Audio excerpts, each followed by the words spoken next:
Hello everyone, today I'm going to be covering how to access and use Google Forms in more detail. If you would like to know how to access Green Ninja remote learning materials, please watch our previous video under our unit resources section. The first thing that you will notice once you access one of our folders is that if you try to preview any of our Google Forms, you would encounter a message saying that the form is no longer accepting responses. We have established this condition to make sure that students do not answer or master copies by mistake. Now, once you have created a copy of the file, you should be able to see their contents. If you do not see the option to make a copy, please make sure that you have accessed the folder using a Google Suite account. Whatever account is linked to your Google Classroom should work. Once you have created your copies and moved them to the folder of your choice, you should be able to preview its contents. You will notice that some of our forms will ask you to restore a folder. Please click Restore. This option is due to the fact that some of our questions ask students to upload files. And by restoring that folder, you will be able to locate all of your student upload responses. Another setting I want to highlight is that for some of our quizzes, we have already established that the release grade option is later after manual review. We have done this because Google Form automatically marks any long answer type question as incorrect once the students submit their answers. And to avoid confusion, it is best if you grade them manually yourself and then release the grade to your students.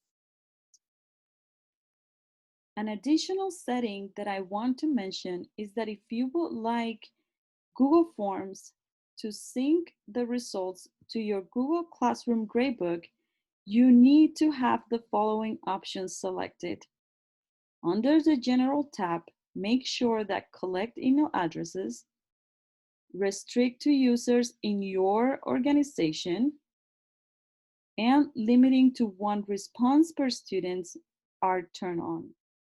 If any of these three options is not selected, you won't be able to sync the results of the Google form to your Google Classroom gradebook. Once you have set up all of the options, make sure that the link that you're sharing with your students is the one under the Send option.